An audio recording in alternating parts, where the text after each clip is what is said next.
بسم اللہ الرحمن الرحیم۔ السلام علیکم ورحمۃ اللہ وبرکاتہ۔ قبر کی ہر روز 5 بار پکار۔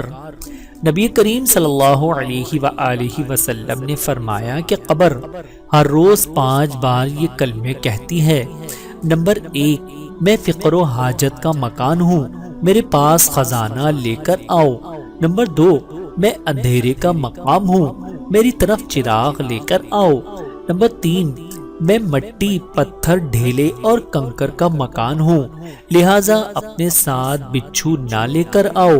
نمبر 4، میں تنہائی اور وحشت کا گھر ہوں، میری طرف کوئی مونس اور ہمدم لے کر آؤ۔ نمبر 5، میں سانپ، بچھو اور زہریلے کیڑوں والا گھر ہوں، میرے پاس تریاق لے کر آؤ۔ یہ فرمان سن کر ایک اعرابی نے عرض کیا، یا رسول اللہ، آپ پر میرے ماں باپ قربان ہوں، یہ ارشاد فرمائیں کہ قبر میں مونس و ہمدم کیا چیز ہے؟ آپ صلی اللہ علیہ وآلہ وسلم نے فرمایا، کلام اللہ کی تلاوت۔ اس نے عرض کیا، قبر کا چراغ کیا ہے؟ آپ صلی اللہ علیہ وآلہ وسلم نے ارشاد فرمایا، 5 وقت کی فرض نماز اور تہجد ادا کرنا۔ اس نے پوچھا، قبر کا بچھو کیا ہے؟ آپ صلی اللہ علیہ وآلہ وسلم نے فرمایا، نیک اعمال۔ اس نے استفسار کیا کہ قبر کے لیے خزانہ کیا ہے؟ آپ صلی اللہ علیہ وآلہ وسلم نے ارشاد فرمایا، صدق و اخلاص کے ساتھ یہ کلمہ پاک زبان پر لانا، لا الہ الا اللہ محمد الرسول اللہ۔ ایک اور روایت میں ہے کہ قبر ہر روز دن میں 7 مرتبہ آواز دیتی ہے۔ نمبر 1، پہلی مرتبہ کہتی ہے، اے آدم کے بیٹے، تو میری پشت پر مجھ سے بھاگتا ہے، یاد رکھ کہ عنقریب تو میرے پیٹ میں آ کر رہے گا۔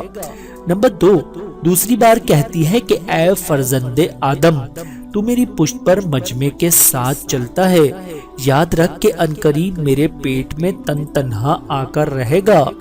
نمبر 3، تیسری مرتبہ کہتی ہے، اے فرزند آدم، تو میری پشت پر ہنستا ہے، عنقریب میرے پیٹ میں آ کر روئے گا۔ نمبر 4، چوتھی بار کہتی ہے کہ اے فرزند آدم، تو میری پشت پر طرح طرح کی نعمتیں کھاتا ہے، یاد رکھ عنقریب میرے پیٹ میں تیرے گوشت کو کیڑے کھائیں گے۔ نمبر 5، پانچویں بار کہتی ہے کہ اے فرزند آدم، تو میری پشت پر روشنی میں چلتا ہے، یاد رکھ عنقریب میرے پیٹ میں آ کر اندھیرے میں بسر کرے گا۔ نمبر 6، چھٹی بار کہتی ہے کہ اے فرزند آدم، تو میری پشت پر گناہ کرتا ہے، عنقریب میرے پیٹ میں آ کر عذاب میں مبتلا ہوگا۔ نمبر 7، ساتویں بار کہتی ہے کہ اے فرزند آدم، تو میری پشت پر مال حرام جمع کرتا ہے، عنقریب میرے پیٹ میں آ کر غم سے گھلا کرے گا۔ بحوالہ تذکرۃ الواعظین۔ اللہ تعالیٰ سے دعا ہے کہ اللہ تعالیٰ ہم سب کو سمجھنے کی اور عمل کرنے کی توفیق عطا فرمائے۔